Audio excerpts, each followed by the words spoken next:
जल गंगा संवर्धन अभियान कार्यक्रम में सीएम डॉक्टर मोहन यादव करोड़ के विकास कामों का हमारे अपने पश्चिम क्षेत्र के विधायक और हमारे सरकार के यशस्वी मंत्री, आपके पूर्व सांसद श्रीमान राकेश सिंह जी, इस अवसर पर मौजूद माननीय विधायक अशोक रोहाणी जी, माननीय विधायक अजय बिश्नोई जी, माननीय विधायक सुशील तिवारी जी, माननीय विधायक अभिलाष पांडे जी, संतोष बरकड़े जी, प्रभात साहू जी जिला अध्यक्ष और हमारे यशस्वी महापौर श्री जगत बहादुर सिंह जी, इस अवसर पर टूरिज्म कॉर्पोरेशन के पूर्व चेयरमैन विनोद गोटिया जी, रवि किरण साहू जी, रिंकू विज जी अध्यक्ष नगर पालिका निगम, सुभाष तिवारी जी अध्यक्ष, रानू तिवारी जी ना, मैं सुभाष तिवारी जी में कंफ्यूजन हो जाएगा, अजय भैया भी है ना, अजय, अरे आप हाँ बोल दिया। इस अवसर पर अंचल सोनकर जी पूर्व विधायक, हरेंद्र सिंह बब्बू पूर्व विधायक पूर्व मंत्री, श्री शरद जैन जी पूर्व विधायक, श्रीमती आशा मुकेश गोटिया जिला पंचायत अध्यक्ष, श्री अखिलेश जैन जी प्रदेश कोषाध्यक्ष भाजपा, श्री नीलेश अवस्थी जी पूर्व विधायक, पूरा मंच, सभी पार्षदगण, सभी पदाधिकारीगण, एक बार जोरदार तालियां पूरे मंच के लिए।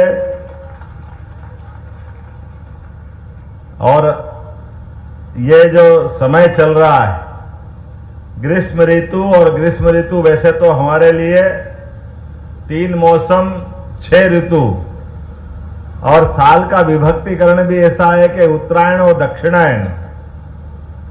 कितनी सुंदर हिसाब किताब हमारे अपने पूर्वजों ने लगा करके दिया है, और कई जन्मों के पुण्य के बाद व्यक्ति का मनुष्य जन्म में जन्म होता है, और मनुष्य होने के नाते से तो समूची पृथ्वी उसकी वसुधा है, उसका घर है, लेकिन ऐसे में भी उसका और भाग्य हो तो वो अपने देश भारत माता की गोद में जन्म लेता है, वो सौभाग्यशाली भारतीय नागरिक। और उससे बड़ा भाग्य अगर हो तो नर्मदा के किनारे मध्य प्रदेश में जन्म लेता, ये और सौभाग्य की बात है। यह आनंद में मां नर्मदा की, मां गंगा की, क्योंकि 2 बेसिन बड़े बड़े हैं जिनके माध्यम से हमारी सारी जल संरचनाओं का जल अपने आप, जहां से जल के देवता समुद्र, वहां तक पहुंचता। हमारे लिए एक बेसिन है जो सीधा पश्चिम की तरफ नर्मदा जी अमरकंटक से प्रारंभ होकर अपनी यात्रा जबलपुर, होशंगाबाद से होती हुई सीधी गुजरात के रास्ते से समुद्र तक पहुंचती है।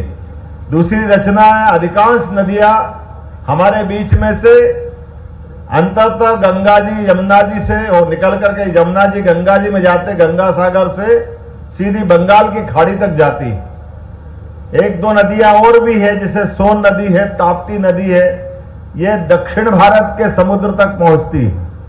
मैं आज के इस अवसर पर खास करके हमारी अपनी एक ऐसी साम्राज्ञी जिसका अपना जीवन का अलग अलग पक्ष है, जिस पे बहुत काम करने की जरूरत, रानी दुर्गावती के लिए जोरदार तालियां बजाओ, जिनके कारण से हमारे जबलपुर की ये गढ़ा नामक का स्थान, गढ़ा मंडला की रानी, इस नाते से उनकी पहचान मानी जाती थी। और क्या बहादुरी में और क्या जल संरचनाओं में, जीवन के सब क्षेत्रों में समान रूप से विचार करने वाली हमारी अपनी महारानी के नाम पर आपको सबको जानकारी है कि हमने पहली कैबिनेट भी अगर कहीं की थी तो इस जबलपुर में उनको स्मरण करके की थी। हमको उनका आदर हमको मालूम है।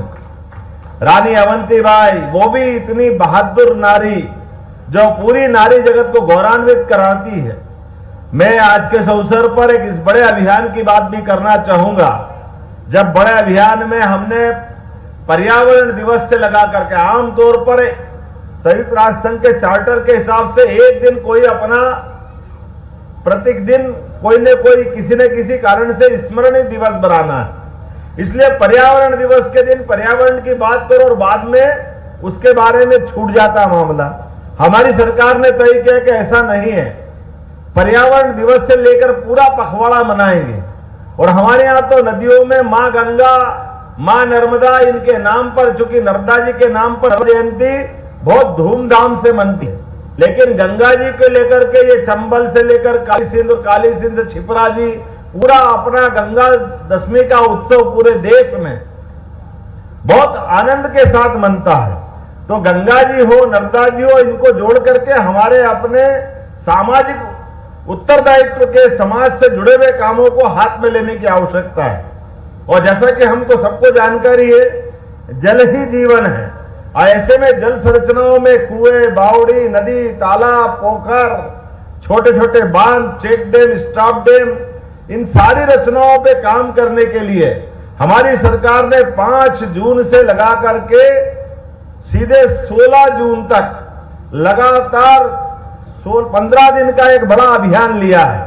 और 15 दिन के बड़े अभियान में जो 4 जून का हमारा रिजल्ट आया, और हमने कहा कि हम अपने सरकार का एक दिन भी जाया नहीं होने देंगे।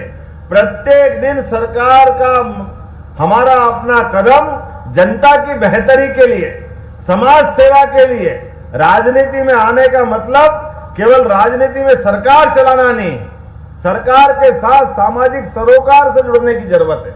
और सामाजिक सरोकार में जन अभियान के माध्यम से हमारे विपक्षी लोग पता नहीं किस प्रकार की राजनीति करते हैं, लेकिन जोरदार ताली बजाओ यशस्वी प्रधानमंत्री नरेंद्र मोदी जी को लेकर के, जिनके माध्यम से पूरे देश के अंदर एक नई प्रकार की संस्कृति आई है। और नई प्रकार की संस्कृति उन्होंने राजनीतिक क्षेत्र में सत्ता प्राप्त करने के बाद भी, उनका तो खुद का कहना है कि केवल वोट की बात 5 साल में एक बार कर लेंगे, लेकिन सामाजिक सरोकार के काम 24 घंटे 7 दिन अनवरत चलना चाहिए। इसलिए वो उनके जीवन में भी उस चीज को लागू करते हैं। पहली बार मन की बात करते हुए उन्होंने लगातार 10 साल तक हर महीने एक बार ऐसे सामाजिक सरोकार के विषयों को उठा करके समाज के बीच में उन विषयों को जिंदा किया, जिनके माध्यम से हजारों साल से अपनी भारत की विशेषताएं थी। हमारे यहाँ जल रचनाओं को लेकर के भी माननीय मोदी जी जब मुख्यमंत्री थे तो बहुत काम किया उनने। मैं आज के अवसर पर हमारी इसी गढ़ा के अंदर की जल मंदिर की रचना के लिए जोरदार ताली बजाओ। कितना अच्छा लगता है वो जल रचना देख करके। जनवरी के दिन करवट बदली, एक बावड़ी बहुत अच्छा जल मंदिर में परिवर्तित हो गई। और ये संग्राम सा रानी दुर्गावती के ससुर जी के नाम पे बनाया हुआ तालाब, रानी ने भी कितना अच्छा काम किया। स्मरण करने के लिए संग्राम सा तालाब, आधार सा तालाब, हरेक अपने रिश्ते से जुड़े हुए, और इन सारी रचनाओं के माध्यम से एक तरह से उन्होंने जल के प्रति अपना समर्पण भी दिखाया। और ऐसे में काल के प्रवाह में गंदगी के कारण से ये बावड़ी, कुएं, तालाब जो दम तोड़ रहे थे, एक बार सभी जिला प्रशासन और सरकार के लोगों के लिए भी ताली बजाओ जिन्होंने अपने बलबूते पर इनका अपना पर्याप्त ध्यान दिया है। और अभी ये अनवरत चलने वाली सिलसिले है, इसको रोकने वाले नहीं है, ये लगातार इसी प्रकार से चलते रहेंगे। मैं आज के अवसर पर, चूंकि अभी अभी जानकारी आई है कि भारत सरकार के प्रधानमंत्री ने अपने मंत्रिमंडल के मित्रों के साथ उनके विभागों का भी बंटवारा कर दिया। जोरदार ताली बजाओ हमारे अपने सभी मंत्रिमंडल के साथियों को लेकर के। और हम भाग्यशाली हैं, हमारे मध्य प्रदेश के हिस्से में 69 मंत्री में से 6 मंत्री आए हैं। अभी हमको 5 पे ही ध्यान जाता है कि 5 मंत्री हमारे बीच है, लेकिन राज्यसभा के बाकी हमारे मित्र जो तमिलनाडु से आते हैं, लेकिन राज्यसभा तो मध्य प्रदेश से मिली हुई है उनको, तो एल मुरुगन भी मंत्री बने, राज्य मंत्री। इस नाते से हमारे अपने पास 6 हमारे मंत्री हैं। मैं सारे मंत्रियों को अपनी ओर से बधाई देना चाहता हूं, जबलपुर के सारे नागरिकों को बधाई देना चाहता हूं, क्योंकि आमतौर पर यह आयोजन अपने समय से लगभग 2 घंटे देरी से चल रहा है, लेकिन रात के समय में भी बड़ी संख्या में आपकी उपस्थिति और श्रमदान से लगा करके समय के समर्पण तक आप सबका प्रेम जिस प्रकार से सामने है, मैं आप सबको आश्वस्त करना चाहता हूं, हमारी सरकार ने पूरे प्रदेश को आगे बढ़ाने का संकल्प किया है और लगातार हम कोशिश कर रहे हैं सभी क्षेत्रों में समान रूप से विकास के मामले को लेकर के सरकार कोई कोर कसर बाकी नहीं रखेगी। जबलपुर के अंदर भी जिस प्रकार की बड़ी संभावना है, रोजगार आधारित उद्योग लगाने के लिए भी हमारी सरकार बहुत बड़े कदम उठाने वाली है। बहुत जल्दी आपको इसके रिजल्ट भी मिलेंगे, जिसके माध्यम से हमारे जबलपुर के अंदर रोजगार की, जरा ताली वाली तो बजाओ, मजा ही नहीं आ रहा है। आपकी तालियां बताएगी तो हिम्मत बढ़ती है, लगता है कि हाँ हम कुछ काम कर रहे हैं। इस नाते से और भी अनेक बार मिलने का मौका मिलेगा। मेरी अपनी ओर से आज के इस अवसर पर लगभग 550 करोड़ के कितने काम है, 550 करोड़ के 500 के आसपास छोटे बड़े सब मिला के अलग अलग काम है। समय की कमी थी तो हमने कहा एक साथ कर दो, लेकिन ये कामों की सौगात के लिए जोरदार ताली बजा करके अभिनंदन करें। इन कामों के माध्यम से जो हमने विकास का संकल्प लिया, 1300 करोड़, लो बताओ 800 करोड़ भूल ही गए थे, जोरदार ताली बजाओ, ऐसा काम है हमारे पास। 1300 करोड़ के अलग अलग प्रकार के काम। और आपकी जानकारी के लिए बता दें कि बहुत जल्दी आज आपको यहां से सौगात मिल रही है और आपका हवाई अड्डा भी बहुत अच्छा बन गया है।